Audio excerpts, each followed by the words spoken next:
নমস্কার। ঠাকুরমা স্বামীজি গুরুদেবের শ্রীচরণে প্রণাম জানাই।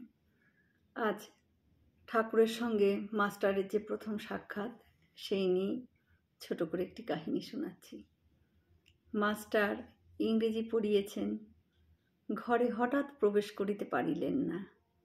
দ্বার দেশে বৃন্দেঝি দাঁড়াইয়াছিল। জিজ্ঞাসা করিলেন, হ্যাঁ গা, সাধুটি কি এখন এর ভেতরেই আছেন? বৃন্দে বলিল, হ্যাঁ, এই ঘরের ভেতরেই আছেন। মাস্টার বলছেন, উনি এখানে কতদিন আছেন? বৃন্দে বলছেন, তা অনেক দিন আছেন।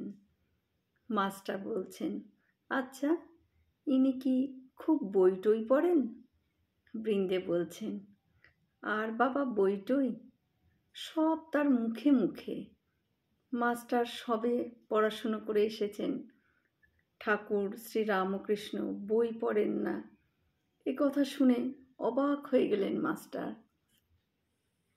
মাস্টার বলছেন, আচ্ছা, ইনি বুঝি এখন সন্ধ্যা করবেন? আমরা কি এ ঘরের ভেতর যেতে পারি? তুমি একবার খবর দিবে? বৃন্দে বলছেন, তোমরা যাও না বাবা, ঘরে গিয়ে বসো। তখন তাহারা ঘরে প্রবেশ করিয়া দেখেন, ঘরে আর অন্য কেহ নাই। ঠাকুর শ্রীরামকৃষ্ণই ঘরে একাকী তক্তপোষের উপর বসিয়া আছেন। ঘরে ধূনা দেওয়া হইয়াছে, আর সমস্ত ঘরের দরজা বন্ধ। মাস্টার প্রবেশ করিয়াই বদ্ধাঞ্জলি হইয়া প্রণাম করিলেন। ঠাকুর শ্রীরামকৃষ্ণ বসিতে অনুজ্ঞা করিলে তিনি ও সিধু মেঝেতে বসিলেন। ঠাকুর জিজ্ঞাসা করিলেন, কোথায় থাকো, কি করো, বরাহনগরে কি করতে এসেছ, ইত্যাদি ইত্যাদি।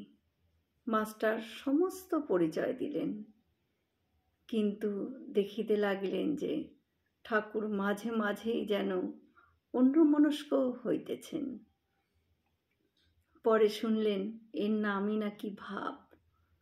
যেমন কেহ ছিপ হাতে করিয়া মাছ ধরিতে বসিয়াছে, মাছ আসিয়া টোপ খাইতে থাকিলে ফাতনা যখন নড়ে, সে ব্যক্তি যেমন শশব্যস্ত হইয়া ছিপ হাতে করিয়া ফাতনার দিকে এক দৃষ্টে এক মনে চাহিয়া থাকে, কাহারও সহিত কথা কয় না, এ ঠিক সেই রকম ভাব।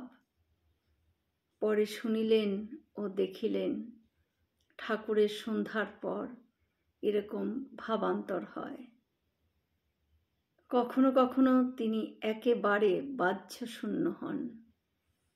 মাস্টার বলছেন, আপনি এখন সন্ধ্যা করবেন? তবে আমরা এখন আসি।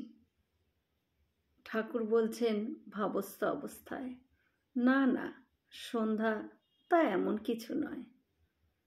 আর কিছু কথাবার্তার পর মাস্টার প্রণাম করিয়া বিদায় গ্রহণ করলেন। ঠাকুর বললেন, আবার এসো।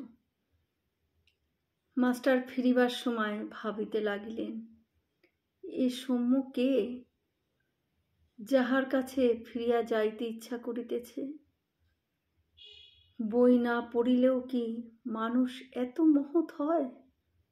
কি আশ্চর্য, আবার আসিতে ইচ্ছে হইতেছে। ইনিও বলিয়াছেন, আবার এসো, কাল কি পরশু সকালে আবার আসিব। জয় শ্রী রামকৃষ্ণ।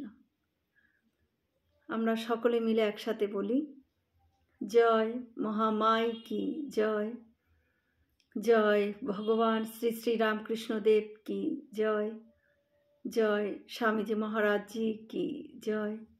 হয়তো অনেক ভুলই হয়ে গেল, ঠাকুর যেন আমায় ক্ষমা করে দেন। সকলে সুস্থ থাকবেন, ভালো থাকবেন। ঠাকুর মায়ের কৃপা দৃষ্টি সকলের উপর বর্ষিত হোক। শুভরাত্রি।